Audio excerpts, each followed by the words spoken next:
Just for make sure we got good audio, first and last name. Kemberle Braden, Chief of Police, City of Fayetteville.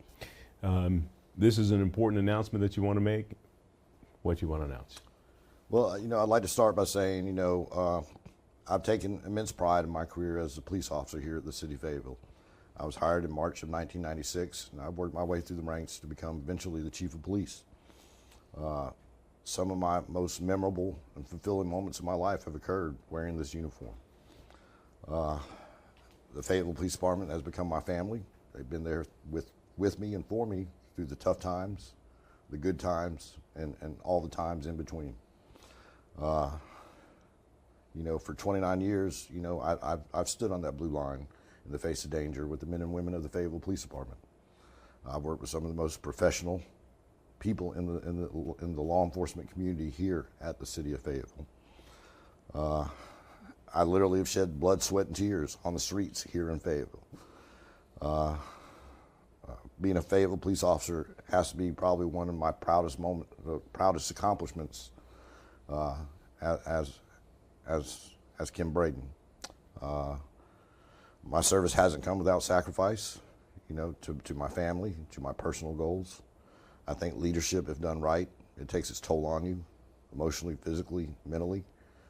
And I think that, I've really prayed on, having the wisdom to know when my time was over. Prayed to have the courage to face new challenges, and really to have the dignity to walk away from this job, able to hold my head up high. And so that brings us to the point, why now? You want to highlight some of the reasons why you're deciding to do it now. Again, I think, and I think the police department right now is poised for a transition in leadership. We're coming off of two of the lowest years of crime in the past decade. I've really focused my administration on, crime mitigation, and I think that's shown in some of the crime numbers we've seen this year. I focus on succession planning. I know that we're very young at the bottom end and very old on the top end of our chain of command. But I think we made some key changes in our leadership that have prepared us for this transition as well. I think that as we look towards the future of recruitment and retention, we got one of the biggest pay raises that the Fayetteville Police Department has seen this last budget year. So I think we're poised to recruit and retain quality police officers here. And that's the professional side. Yes, sir. What's the personal side of you deciding to leave? I think when you look at it, every story has a beginning and an end. Like I said, I started here in March of 1996. I wanted to be able to walk out on a high note in my career. I think March is a very significant month for me. I was hired in March. I plan on retiring in March. My first promotion to sergeant was in March. I was shot in March. Again, I think March is the time. With everything the way it sits, I feel comfortable that I'm leaving this department in a good position. And in terms of family, in talking Yes. about retiring. So, I talked about how leadership, it takes its toll on you. To be the chief of police for any large agency, there's a commitment that's got to be there. I've spent the last 2 years, every homicide that's occurred in the city that I've been in town for, I've made my way to that scene just to make sure that we are doing the right things, we're handling the things properly. Constantly coming out, dealing with crime trends, major incidents. There comes a time where, you got to focus on your personal life. I got 2 young grandchildren I'd like to spend more time with. I'd like to spend more time at home with my wife, and again, it's a matter of timing, of knowing when you're comfortable turning those reins over, knowing that you're turning it over to capable people in a good position. As you look back, how long were you chief here?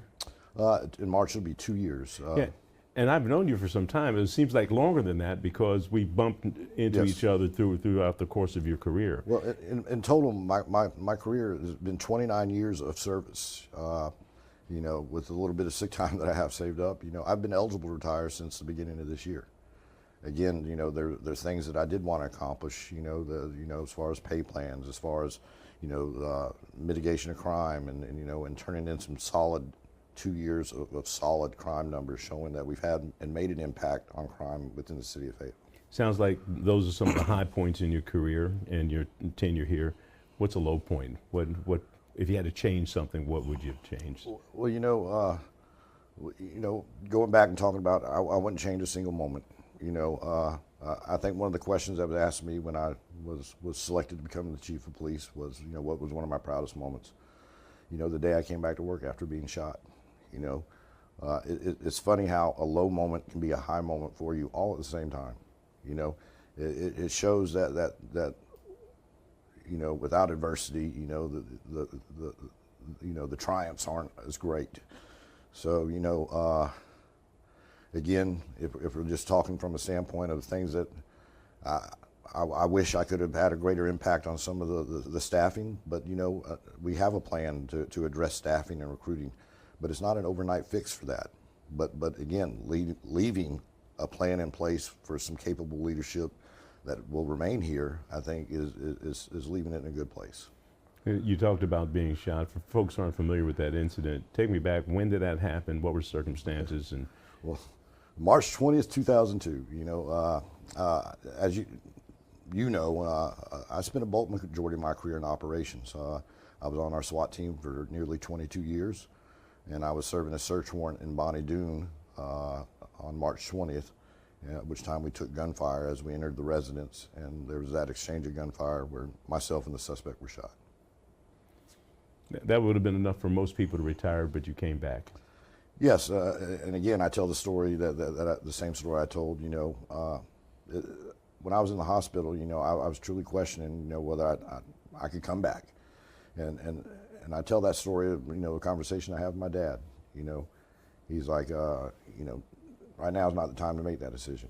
When you're hurting, you're lying in a hospital bed, the decision's too easy to make. He said, you got to make that decision when you're better, when you've had a chance to think things through, okay, and not just make an emotional decision based on the pain that you're feeling right now. And there were other people in my life that convinced me to come back too. I was told, hey, you can quit, but you got to go back and quit.